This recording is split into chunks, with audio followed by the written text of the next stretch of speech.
Thanks so much. It's really great to be in Birmingham for Tech Week, the first official day, and thank you very much for that, for the launch of that report. There's some really interesting stuff there, and I would very much urge you to read it. It's always a pleasure to be here. I think I was here just a year ago, getting lost, much the same as I did this year downstairs. It was in Snow Hill, but this is a fantastic building to be in, and we can really see the skyline. You can see this, this amazing city, this amazing region, and it really does remind us of the tech businesses that we have here. Because it's no exaggeration to say that this is a city of 1,000 trades. It was the birthplace of the first industrial revolution, and today it is that beating heart of a thriving tech ecosystem here in the West Midlands. Now, if you swap out mills and foundries for AI startups, cybersecurity spin-outs, and fintech scale-ups, you can see that new industrial revolution emerging right outside this building into the skyline as the innovators of today build the economy of tomorrow. And I know that there are stories like this in every corner of the country where tech is driving growth, creating jobs, and bringing opportunity, security, and prosperity for British people. In fact, today's visit marks the culmination of a Tech Week tour, if you like, that I've had since we had London Tech Week earlier this summer, having been up in Yorkshire for Leeds Digital Festival last month. But the London Tech Week itself is a bit of a misnomer in the name, because yes, it was in London, but it was promoting the tech sector right the way across the UK. But I want to use this moment as an opportunity to share what really is very special about the sector in the West Midlands, and not just to show my support, but the government's support for the extraordinary work that you're doing here. But today I've already had the opportunity to listen to a vast array of fantastic tech businesses across the region. Businesses like 𝗕𝗂𝗶𝗶𝗶𝗏, an electric vehicle company that recently secured £100 million worth of credit. Crowd Property and Development Platform that recently raised £15 million of investment. There's an abundance of talent, ambition and innovation wherever you look. And it's that talent, that ambition, that innovation, which is reflected in the Tech UK's 2023 Local Digital Index, which I'm delighted to be part of the launch of today. Now, that targeted regional breakdown that we were just hearing about and the analysis shows us that billions can be added to the economy if we bridge the digital GVA between the regions. And the West Midlands, the fastest growing tech sector outside of London 2 years ago, is set to add £2.7 billion to the economy in the 2 years to come. And that's an additional £2.7 billion for a sector that was already valued at over £15 billion last year. Now, we often use figures like this in government, those telephone figures, pun fully intended, being in BT. Those figures, they've got a load of zeros after them, never really seem that real about them. But the room today, the people here, and indeed the people across the various venues of Birmingham Tech Week, is evidence enough that they are very, very real. Because in practice, that £15 billion means 144,000 more jobs for people across the region. That's almost the entire population of Oxford, all working in tech, all working based here in the West Midlands. And I know that's only the start of the story, as the sector in the UK, only the third in the world to reach a $1 trillion valuation last year, goes from strength to strength. And I've got even more to look forward to this afternoon, from having had those conversations, from having sat with 𝗕𝗓𝗔 on a bike that recycles the energy into powering the building in which it's situated. So my legs are still somewhat jelly-like, still panting slightly from having just a 2-minute sprint, which meant that my mobile phone would have been able to be, I think, had 45 minutes of charge. So great innovation there, all based here in Birmingham. But later on this afternoon, I'm taking part in AI and Future Tech Forum Roundtable, bringing together some of the best and brightest minds in this really important area of artificial intelligence here, to discuss the ways that we can bring this region right to the forefront of what promises to be the single most transformative technology of our century so far. and there's so much more to do. Today's report, as we've heard, confirms the comments of Tim Cook, CEO of that biggest technology company of the world. Do you remember him? He just gave just a few weeks ago when he praised the strength and vibrancy of the UK's tech ecosystem. And I think that is a really good testament to what is happening here, because it's true that companies in the UK continue to raise record levels of capital. The £24 billion that they raised last year is more than the amount raised in France and Germany put together. Now, that extraordinary growth has been supported by improvements in many areas, not least in R&D spending and in digital infrastructure, with scores in both improving across the UK. But it's here in the West Midlands, ranked 4th overall, has led the way, from advancing new models of 5G connectivity across the UK to pioneering the works of digital skills boot camps.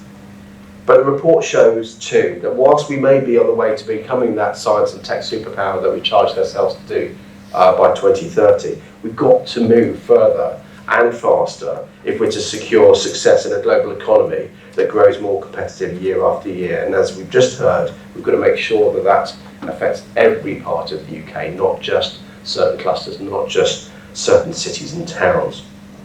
There's no point banging on about superpower ambitions if we're not addressing the issues that businesses actually face.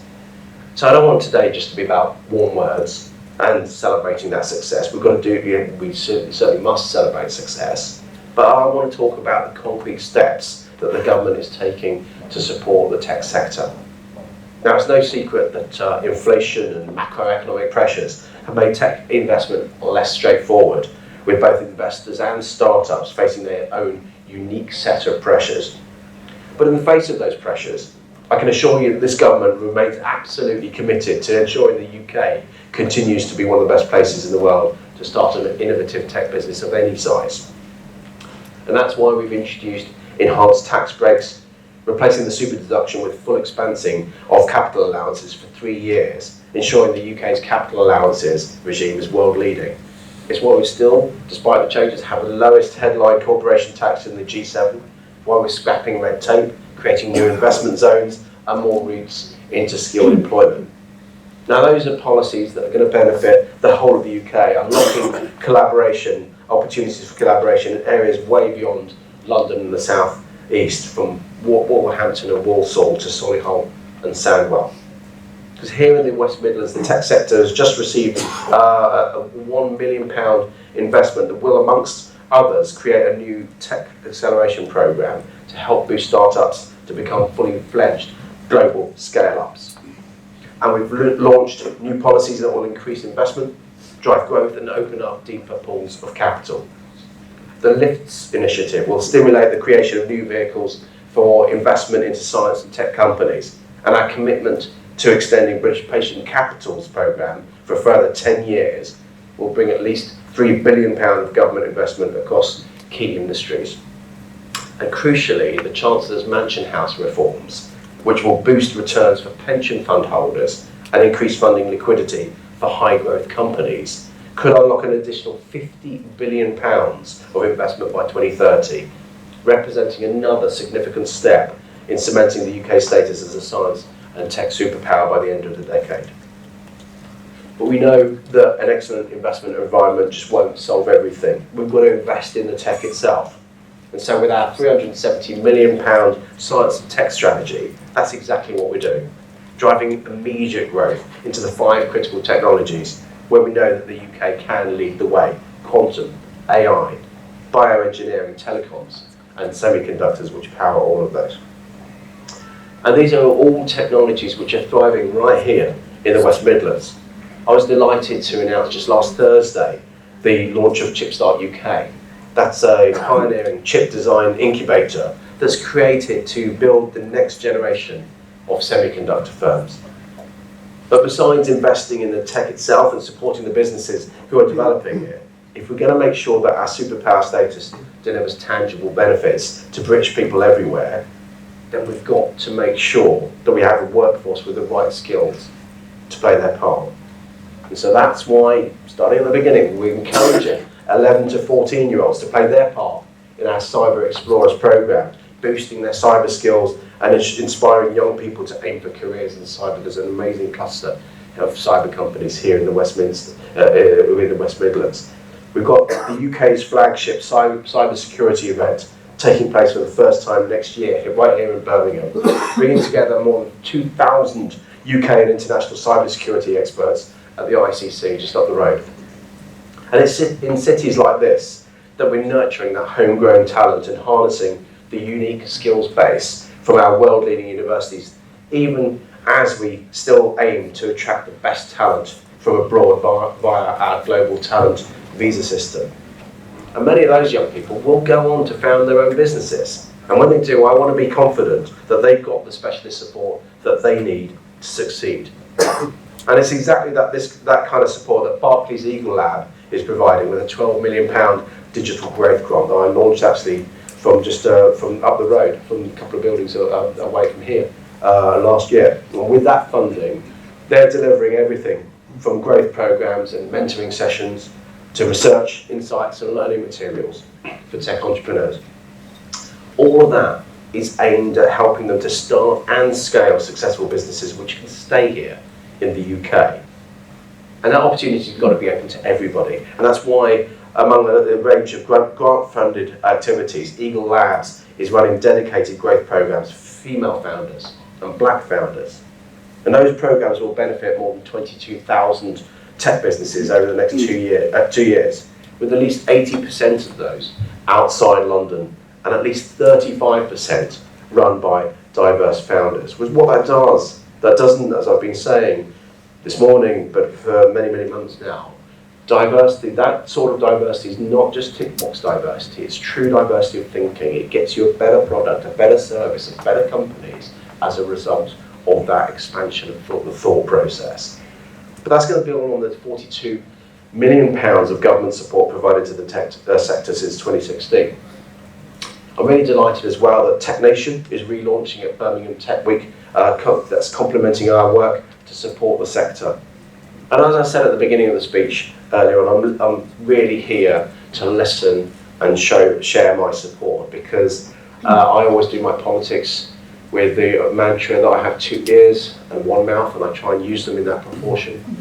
So I am very much, I have a listening ear, but I know, as I said before, that listening ear, those warm words are not enough. You're going to judge me, you're going to judge the government on its action, and the government is taking action on investment, it's taking action on infrastructure, it's taking action on skills, not least with the Digital Skills Council, where we're co-creating those solutions as well. So we can't wag a finger at each other. Let's make sure that we are together co-creating those solutions and delivering those solutions together as well.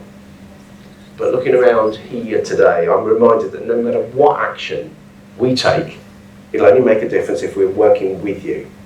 Because you're the guys that create jobs, you're the guys that create opportunities, you're the guys that are creating this really exciting future that through AI, through quantum, through the apps and the software that you guys are providing, you really are genuinely changing the world, not just the economy that I focused on, but society as well. So I'd like to leave you with that open invitation. Come and talk to me, come and talk to my team. Our door very much is always open. Together, we can make our science and tech superpower mission a success. Thank you.